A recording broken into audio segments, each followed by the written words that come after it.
All right. All right. Well, good morning and welcome everyone to another webinar with the Kentucky Advising Academy, which is an initiative of the Kentucky Council on Post-Secondary Education.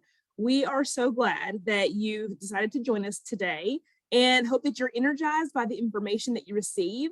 My name is Destiny O'Rourke and I'm the director of the Kentucky Advising Academy.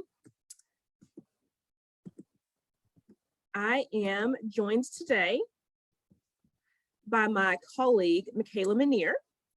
And Michaela is going to be our co-presenter.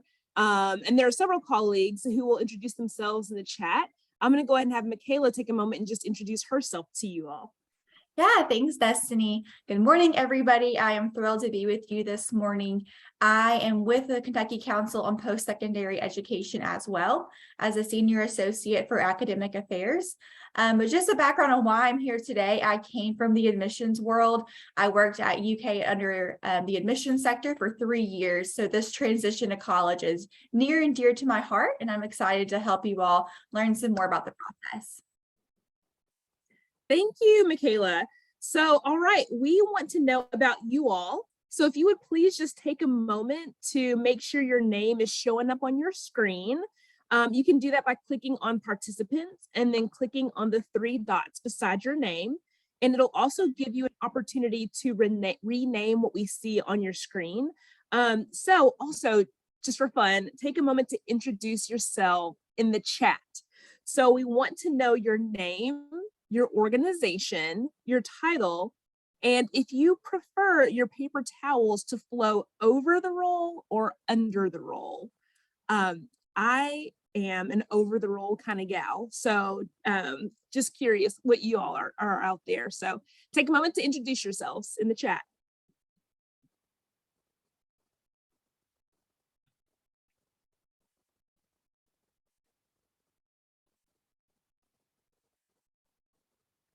We got our first over girl. All right. I always tease, sometimes my kids will put the paper towels back on the roll and they will put it on under, and I think, oh my goodness, am I raising barbarians here? What in the world is going on? But I've got love for the under folks too. Everyone welcome here.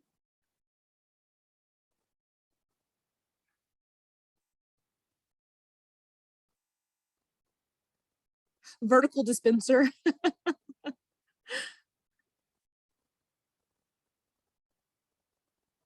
Oh, so awesome, you guys. Keep those rolling in. Thank you so much for that. And listen, we know that you have a million plates spinning. So we are very appreciative that you've decided to take some time out of your busy schedule to be with us today.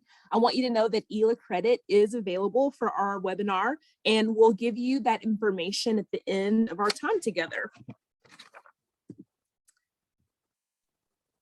I do want to spend just a moment talking about our objectives for today. So you'll see the agenda. We're going to give you a brief overview of the strategic goal of CPE, as well as a brief overview of the Kentucky Advising Academy. And then we'll dive into the heart of college applications. After that, we're going to talk about similarities between Kentucky college applications and introduce you to a tool that we hope you will find useful. Later, we'll spend some time in breakout groups so that you can all share some admissions best practices that you're doing in schools. I don't know about you guys, but I always felt like I got the most information when I got a chance to talk with my colleagues. And so we'll spend some time doing that. We may have some post-secondary partners joining us. And if that's the case, we're so glad you're here. And we want to welcome you to sharing your expertise in the breakout rooms when we break up for that. So we do want to let you know that after our breakout rooms, we're going to come back and we'll share out, and then we'll wrap up our time by giving you some ways to stay connected to the Kentucky Advising Academy, as well as inform you on how to get your ELA credit for today.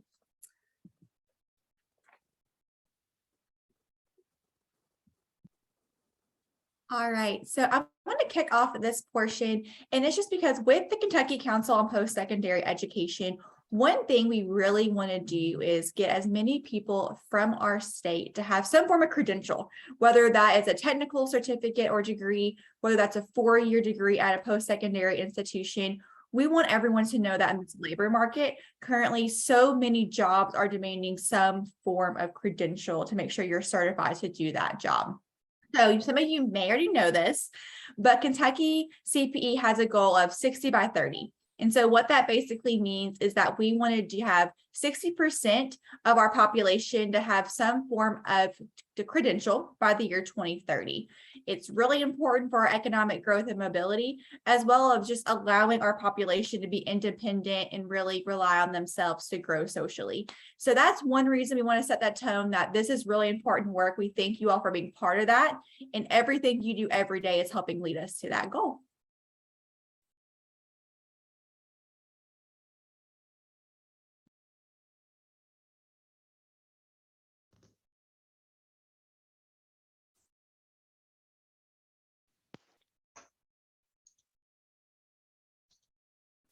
Okay, forgive me, friends. I had some issues with a microphone there.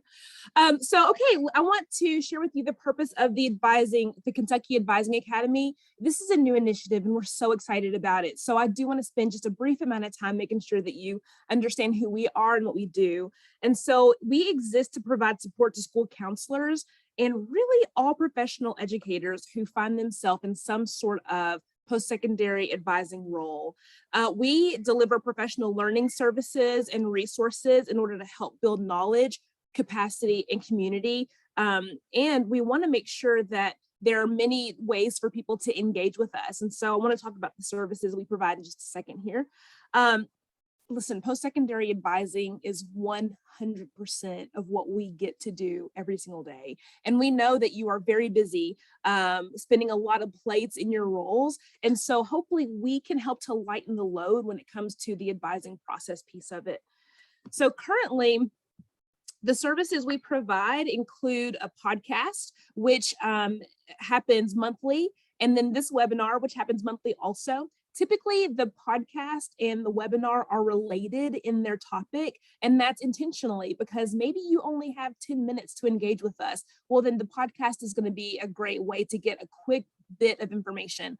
But if you have time to spend an hour with us, the webinar is going to be another great option for you to do that. So we want to provide both of those.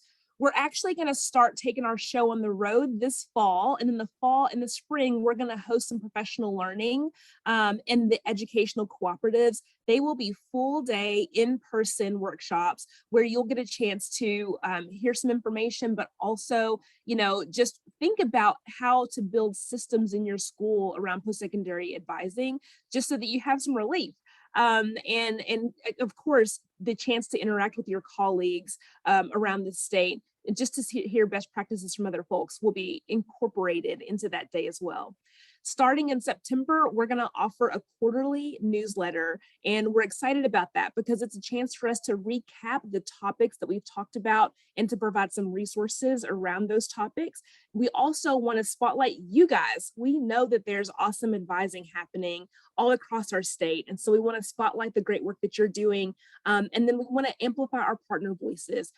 Everything we do with the Kentucky Advising Academy is a collaborative effort. We want to try to take all the things that are helpful for you and put it into one spot, so then you're not having to spend a million years finding the information that you need. So the newsletter will amplify some of those partner voices.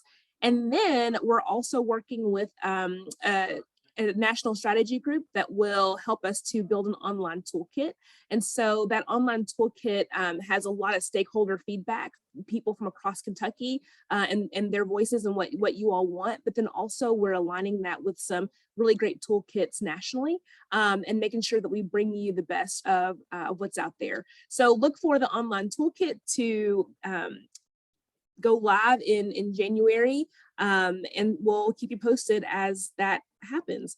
We also have 6 regional advising coordinators, and I am so excited, you guys, to have everyone on board. So you'll see their lovely faces right here on the screen, and our coordinators, they are hosting, they are in charge of different territories around the state. So you'll see their areas where they'll be. And then also they're responsible for each one of our services. And so we all work together, and we all really are excited to be able to do the work that we're going to do for you guys in terms of advising. All right, so at this time, I'm going to go ahead and turn it over to my colleague, Michaela, and let her tell you all the good information about the application process. I do want to say that a lot of this stuff, if you're already familiar with it, it may be a great way for you to take this webinar and the recording of it and maybe show it to folks who are on your team who can help you as you're trying to build capacity. So maybe you've had some folks in your school building to say, I really want to help with this. What do I do? Hopefully you can use this webinar as a resource. Perfect. Okay, thanks, Destiny. So for me, I'm sitting here thinking, oh my goodness, it's almost August here in a few weeks, which means this process is about to kick off again. I cannot believe it's already been a year since the last round of application season launched. So in case you did not know, most institutions in Kentucky launch their application the first week of August. They may not tell you that because guess what? They let some time to get all the glitches out for the first couple of weeks. But the institutions, the middle of August, are going to start reaching out to your students. Why I say that is they want them to apply early. So today I'm going to walk through a lot of the application process. And the key, you're going to hear me say it 1,000 times, is please apply early. Tell your students early is better. So first off, you all are probably familiar with this portion. But there's a lot to do on the application besides just submitting the application. A lot of students will come to us. I say us because I still feel like I'm part of the admissions world. And they're like, okay, I'm done. I've submitted my application. We're good to go.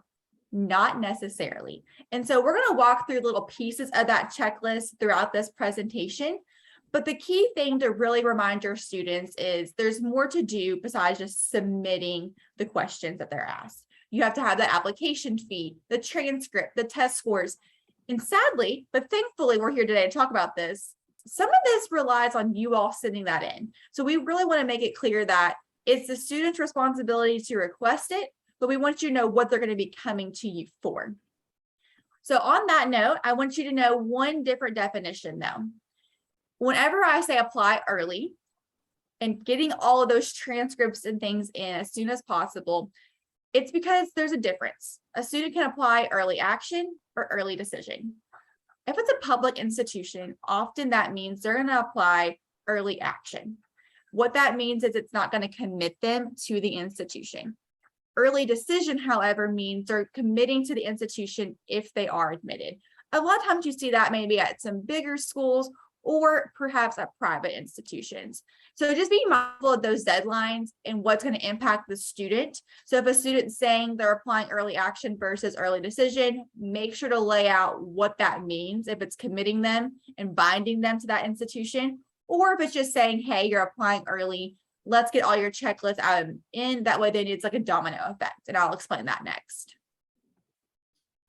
All right, so the reason I say there's a domino effect is because, like I said, once they submit it, you're not done. A lot of students pause. They'll get to the end of an application. And what I found in my years in admissions is that application fee is really what provides a lot of barriers to students. There are options. And I say this because as long as we are communicating with students and they're communicating with us, we want them to apply to institutions just like you do. So the institution, you can be a team on getting a student's application submitted. I say this because there are fee waiver options. I know that not every institution offers a free application week, so I'm not going to fool you and say everyone does this on a certain week. A lot of schools do offer that, so please be mindful of that. You can say, hey, do you offer a free application week? However, there's a NACAC fee waiver, and if you're a member of NACAC or KYACAC, you should have access to this. If not, get access to it. It is a wonderful tool that students can submit along with their application, signed by you as guidance counselor. And what it does is it waives their application fee.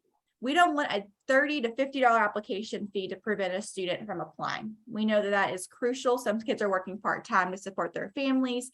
We want them to apply, know they are worthy of that institution. So make sure if they need a fee waiver, that it is not going to prohibit them from applying to an institution.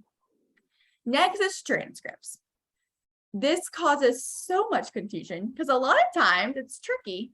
Institutions on the application will say, tell us about your school. Where do you go? And what classes are you taking? And so in the student's mind, they're thinking, oh, they're going to request my application. They have the information on the application. They're going to request my transcript directly. No.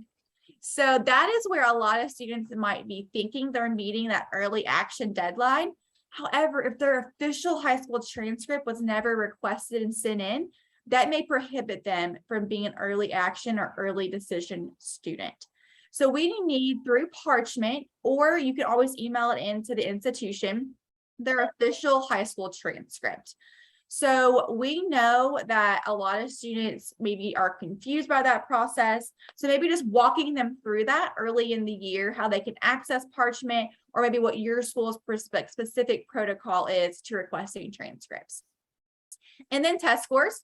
We all love this because a couple years ago, in the middle of a crazy couple times, we all decided in Kentucky to perhaps not waive, but make it test optional.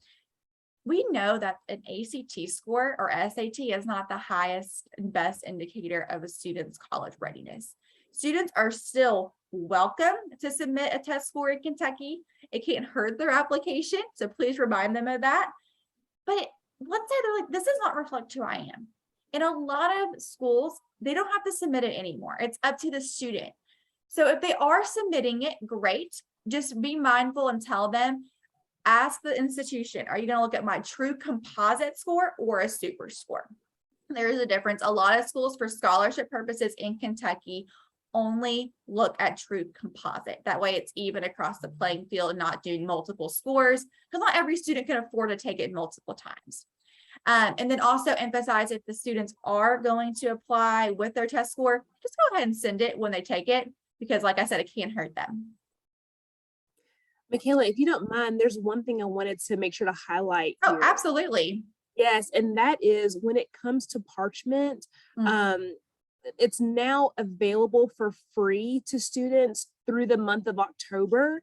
And so previously it became a paid transcript earlier than that, and it prohibited some students from getting their classes registered for the following year for schools. So now they've got that available through October. Perfect, thank you.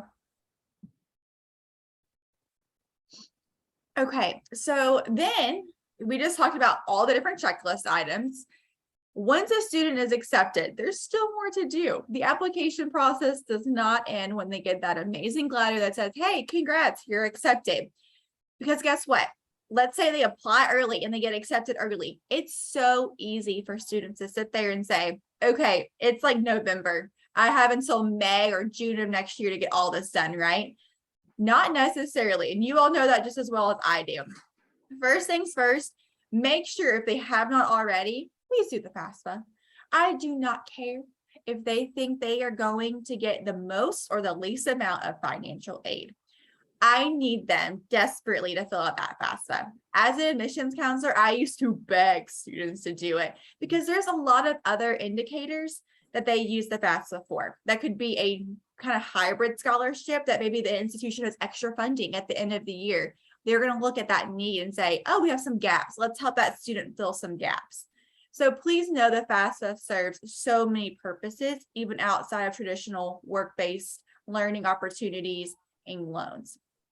Scholarships, beyond just the institutional scholarships, please encourage them to apply for third-party scholarships and local scholarships. I used to work with high school counselors who would be posting all the time all their local scholarships. They would really promote Scholly and FastWeb. There are so many other ways, as you all may know already, to help a student pay for their college experience outside of what they're only going to get from financial aid and institution aid. So making sure that as soon as they're accepted or even before, they are going ahead and applying for these opportunities. That way, when they get that financial aid package in March, they have a greater picture of what it's going to actually look like, because they're going to have all these other scholarship letters, hopefully, to stack on top of that. Also, housing. I always say immediately after doing your financial aid and getting accepted, apply for housing. the key is, you all might see this across some news channels or institutional like social media channels. Sometimes housing goes really quick, especially preferred housing. It's not always going to run out, but the key is if a student wants to be, let's say, in a specific learning community that some institutions have, or they want a specific dorm or a specific roommate, it is essential that they go ahead and apply for housing.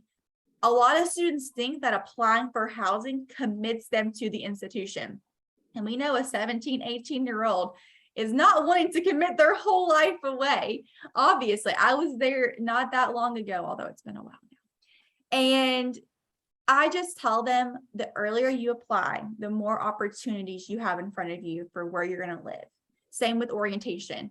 So there's a key. The earlier you do all of these things, the sooner you're going to get to just relax, I tell the students, and really enjoy the rest of your senior year. You apply for financial aid October 1st.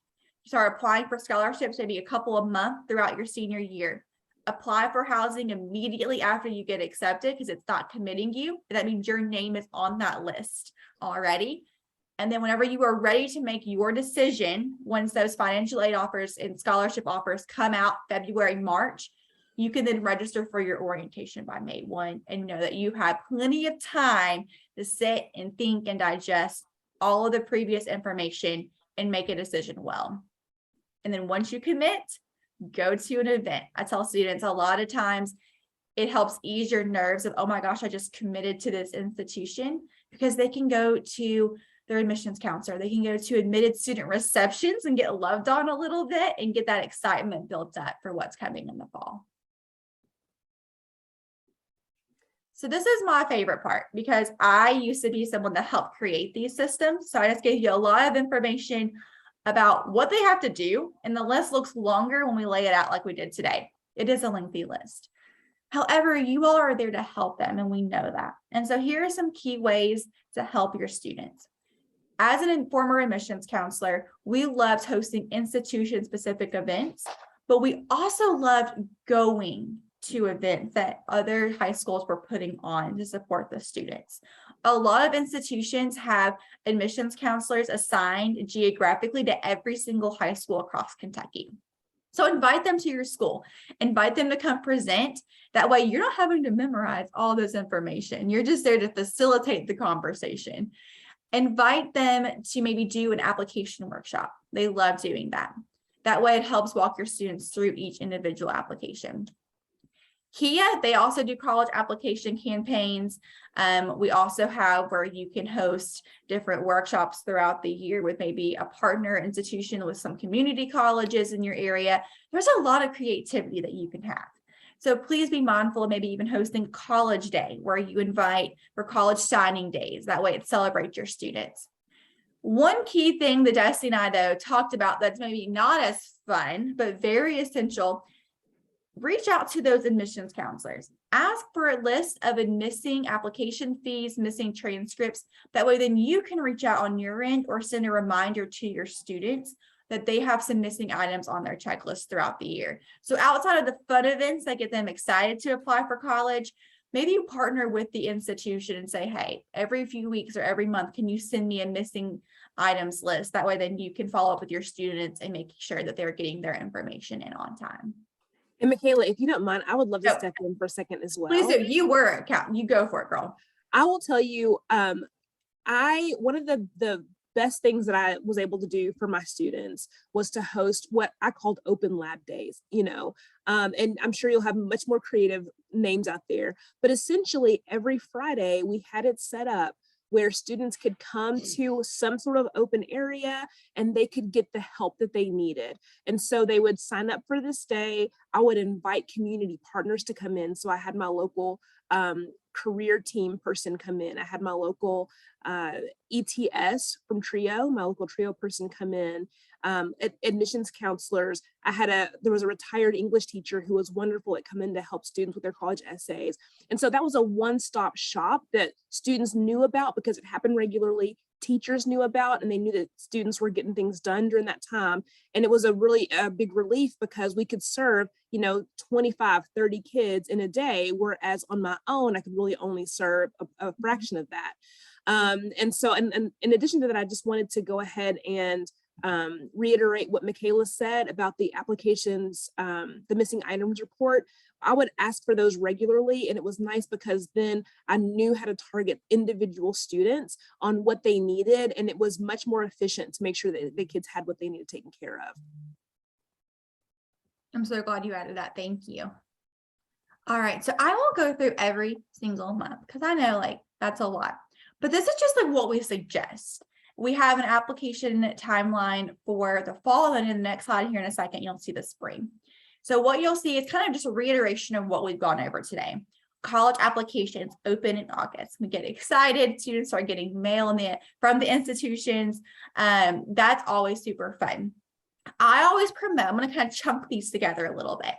In August, September, have your seniors start the application, take college visits. There are so many institutions in the local Kentucky area based on your geographic region. I always encourage students, take a tour of a community college or visit one of those, visit maybe one of your regionals and then a state comprehensive institution like UK or U of L. Have that, or then a private institution. That way it shows them the different variations of population across the students, different campus fields and missions, and see what they like. Because there's a lot of times students might think they want a big campus, but they prefer a small one and vice versa. So August and September is really about getting the student to start an application and visit campuses to narrow down what they want out of their college experience. Then for you all, that's also when you begin hosting college admissions representatives, maybe hosting an application week or a college fair. Then you move on to October. October, we all know, is FAFSA season. We all love some FAFSA season. Partner with Kia, they're very passionate and can just like walk students through it super easily. And then we fast forward to November, December. I personally encourage all students to have their college applications in by December, before Christmas break. That is so, I always told them they can go into their spring semester knowing there's the next round of checklist items that they have to do, but the hardest part is out of the way. So go ahead, maybe start recognizing those students maybe on a bulletin board or on your all school social media where they've already been accepted if they allow you to share that information, and just really make it exciting for them to have those applications in. So then for the spring, we shift gears, and this is where it kind of like the ground is like your ground running to the finish line of May 1st.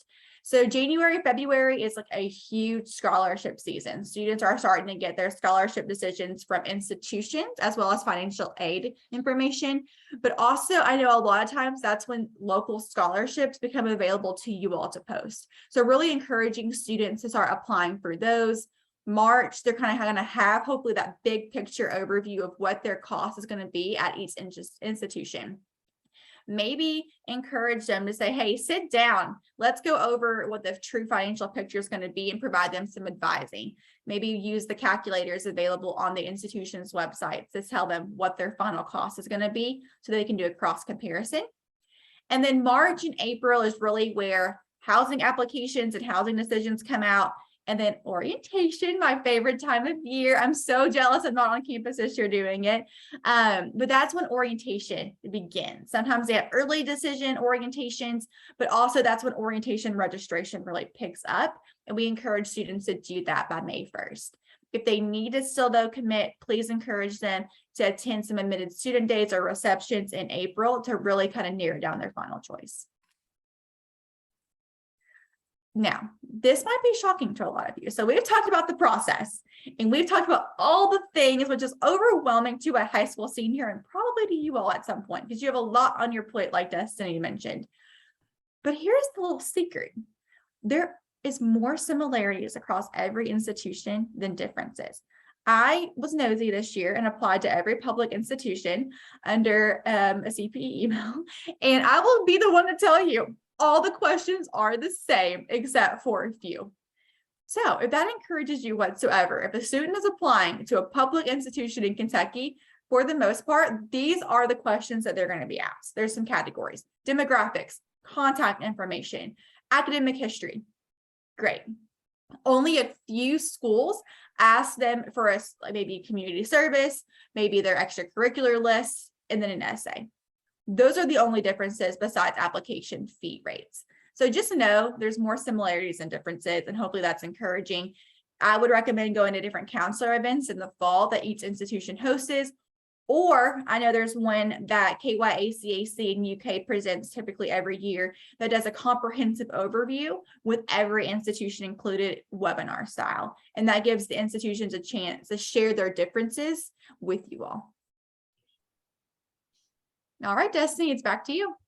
All right. Well, thank you, Michaela. That's such great information.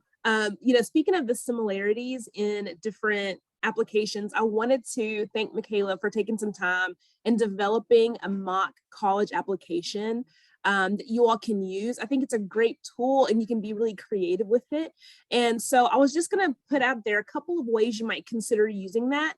One is as a freshman planning tool. And so the idea behind this is to present an application like this to your freshmen and have them sort of think through the kinds of things colleges are asking for. I think it will help them to see that the rigor of the classes they're taking really does matter to the college, and also their grade point average, the things, their extracurricular involvement. The nice thing is it can help them to do some forecasting and thinking about what their high school career needs to look like. And you could also use it as a junior preparation tool. And so, maybe in the spring of junior year, sort of getting them geared toward their college application process. And, sometimes it can be very scary when there's this uncertain process ahead of them that they know is a big deal. And so being able to walk through a mock application with them is really helpful. And it helps them to understand some of the language around it, like the word undergraduate may be unfamiliar to them, or the idea of a GED may be unfamiliar to them. So they can understand some of the language, but then also understand the importance of things like capitalizing proper nouns, which sometimes, is not something they're really looking at doing, but it makes a big difference whenever they are trying to, put their best foot forward. And then also it could be a great conversation starter. So, if you're having a conversation with a student across the desk from you, maybe the student just doesn't know what they're going to do with their future, or maybe the student has fallen off track a little bit. This application could be a great tangible reminder of their future and the kinds of things they need to be working toward.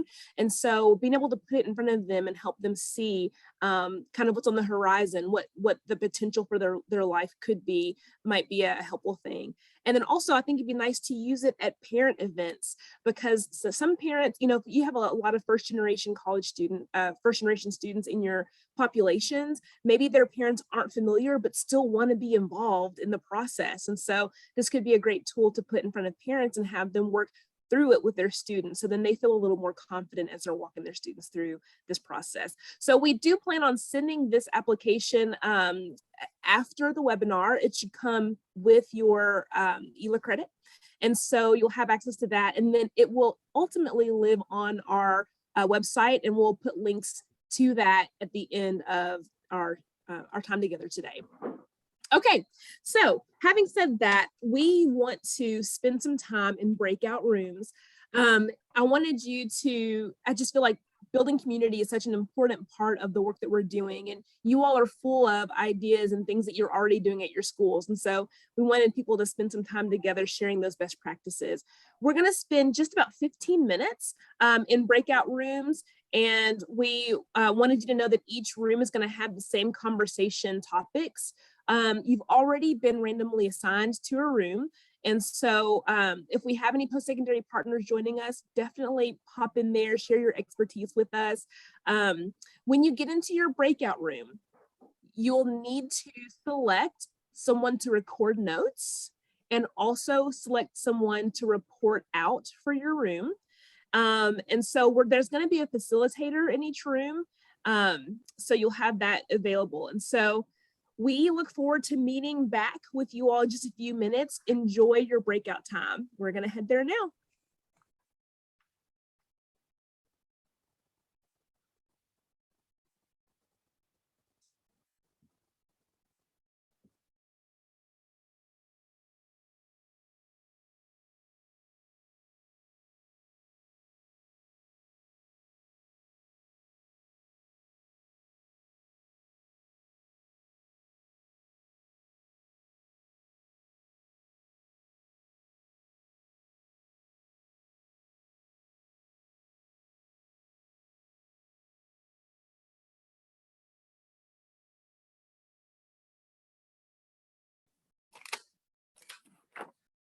Okay. Looks like we're all slowly but surely rolling back in here.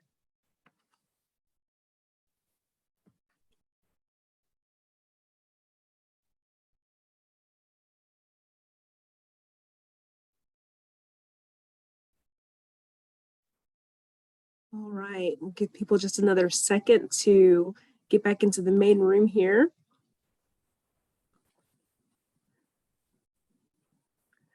Okay, well, we will move forward here. So I hope that you all had some great conversation. We certainly did in our group, and I'm excited to see what the conversation looks like. So breakout room 1, we'll start with you. Oh, there's more folks coming. There we go. All right, welcome back, everyone. Welcome back. So hoping that you all had great conversation in your rooms, and can't wait to hear the share out so we can share some great ideas. So breakout room 1, your reporter, we are ready to hear from you.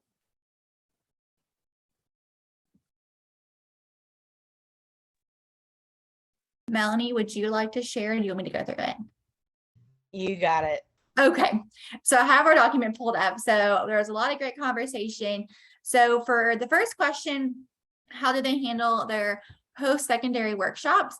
Of course, Destiny, your coveted like open lab days was brought up. You got a big old shout out for those since Melanie came from your school.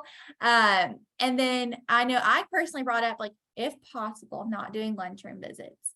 I know a lot of times the workshops will be coinciding with like a lunch period, and that's really hard to catch students and have really intentional conversations. So that was kind of brought up. For the second question, how do you partner with admissions counselors? Love this question, Destiny. A big thing was doing maybe the counselor breakfast and lunches. I know a lot of people love those. So I believe it was Laura Carter that brought that up. And so did Melanie, just reiterating how important those breakfasts or lunches are, because it gets counselors off their normal high school site and really allows them to focus on learning and leading into the college admissions process. A big concern is turnover. Obviously, there's a lot of turnover in the admissions office. So you develop relationships, but sometimes it's hard to maintain those because there's turnover really quickly. And then for the last question, how do you make admissions processes more accessible for underrepresented students? There was a really good conversation about this, whether that's having the institutions have their designated personnel that work with those different populations come to your high school to speak to different maybe student organizations or certain populations, developing community partnerships, and then also having those one-on-one meetings with seniors. So every senior is met with and their needs are met. So those are just a few things to highlight about our conversation. Sounds fantastic. Thank you so much, room 1. All right, breakout room 2, let's hear from you. Okay, so for breakout room 2, we did a lot of the same things and talked about a lot of the same things as you all in number 1. We talked about the first question as far as handling post secondary workshops, meeting with whole groups as needed, meeting in classroom groups with Kia or different individuals, schools. The lab days, which I think are amazing, and we're wanting to do those at our school this year. As far as, having a college application week, inviting parents, juniors, and seniors. So we talked about all those things. As far as partnering with admission counselors, set up during lunch, but also have them meet in groups, like the WKU admissions counselor meeting with the students who are wanting to apply to WKU or are interested in that, targeting students individually to meet the ones that have different needs to meet, and also having the counselor set up in like the counselor's office or somewhere in the front office to meet with students and have students set appointments for that. And for the third, as far as making the admission process more accessible for underrepresented students, we talked about, individually targeting some of those students, running some reports as far as free reduced lunch, minority, any of that, and then having specific and counselors or people in charge of those scholarships at those schools meet with those specific students. So that was one thing. I love the idea of having a spreadsheet of those students and kind of marking those different groups. And then that way you have that on file and you can just pull it and meet, pull down those students, and also just talking individually and getting to know each of those individual students and knowing what their needs are so that we can kind of hook them up with the right people. All right, thanks so much, breakout room 2 and breakout room 3. Okay, I'm going to be the reporter, and we had a lot of conversation going, and so we actually didn't really get to address question 3, but the question number 1, basically the same thing that everybody else is saying. They host several events to help with post-secondary. One area is MCC Mondays, and I'm sorry, I can't remember what district that was, but they have the actual, like the KCTCS school in that area come in on Mondays and works individually with students. Having colleges come into the school to get the information out. And we discussed, kind of the same thing that was mentioned, that in the cafeteria is probably not your best way, but if you want people to set up in the cafeteria, kids can walk by, see the college, grab a pamphlet, get a little bit of information, but then have them come in. They can come into classes if the school allows it. The use of social media to get information out to the students and families about events and meetings, because sometimes, there's that disconnect between counselors and being able to tell the students what's going on. College and career fairs followed by speakers, and definitely utilize KIA. And we discussed, how important KIA was, because they'll do school events during the school, and then they can do evening events in the afternoon for family, parents, guardians, those things. How do you partner with admissions counselors? College and career fairs, workshops. If you're not familiar, you can even contact the college, your local colleges or the colleges that your students, we live in a rural area, so majority of my students hit the same colleges. So, there's more of a relationship. I'm sure that if you move into the city, it's a little different because there's so many more options. And so the last one, how do you make the admissions process more accessible for your underrepresented students? Like I said, we didn't really get the chance to discuss that. We had a lot of conversation, everybody's kind of just given their situations. But one-to-one is always the best way that I've found, and that my friends have all found that works the best, because in making a list, you can pull those reports from Infinite Campus, the free introduced kids.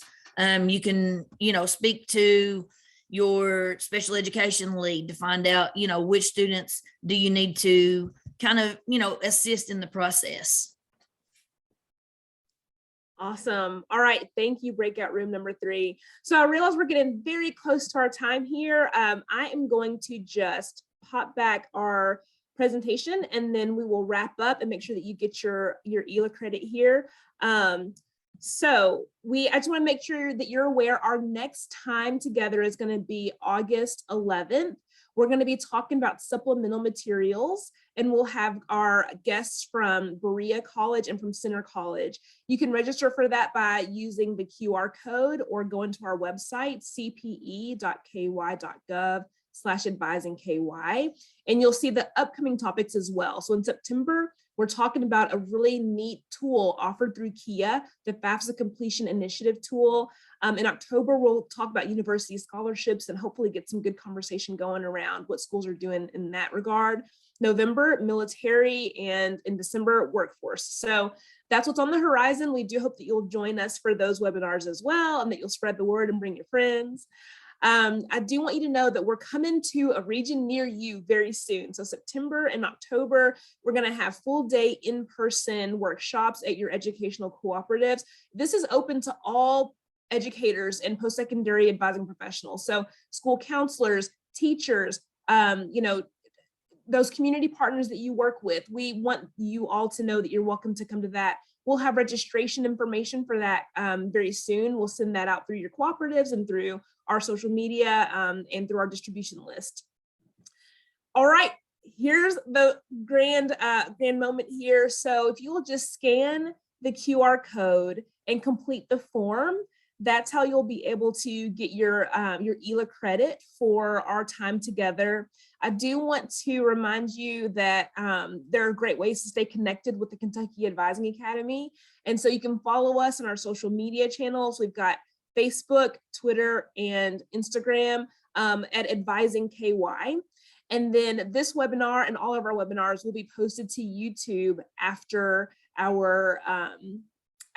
each session is over. So I am going to go ahead and put, let's see, I think okay, let me put the link in the chat. Yes, I'm glad that you said that. I'm going to grab that link and put it in the chat. So that way, if you need that form for ELA, you've got it ready to roll. So give me just a second here.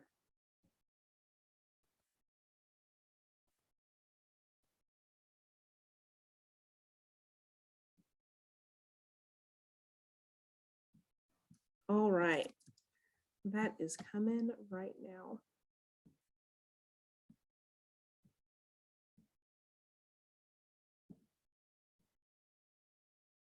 Okay, so hopefully you can see that in the chat there.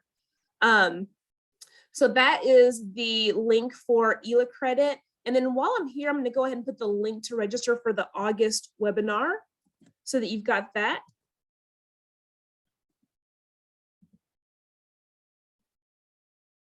Oh, you know what? I've just pasted it so differently. So my apologies. But if you go to our website, you will be able to register for that August webinar. So there's our website link and you can use that. So 2 links in the chat for your ELA credit, 1 for our website so you can register for the August webinar and stay connected. Thank you all so much for your time today. And we hope that you will join us again in the future and that you enjoy the rest of your day. All right.